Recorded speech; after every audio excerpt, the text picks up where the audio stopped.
Today Wednesday. எங்களுக்கு இங்கே இன்னைக்கு வெட்னஸ்டே பொங்கல். ஸோ பொங்கல் பொங்கியாச்சு, பொங்கல் செஞ்சாச்சு, சக்கரை பொங்கல்.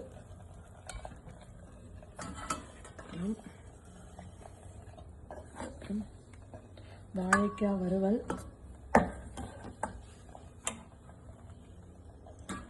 அவரைக்காய் பொரியல், பரங்கிக்காய் இங்கே எனக்கு இங்கே இருக்கிற பரங்கிக்காய் பிடிக்காது, அதனால சொரைக்காய். வெள்ளை பொங்கலுக்காக சாதமே வச்சாச்சு. சாதம், கத்திரிக்காய், கேரட், உருளைக்கிழங்கு எல்லாம் போட்டு சாம்பார்.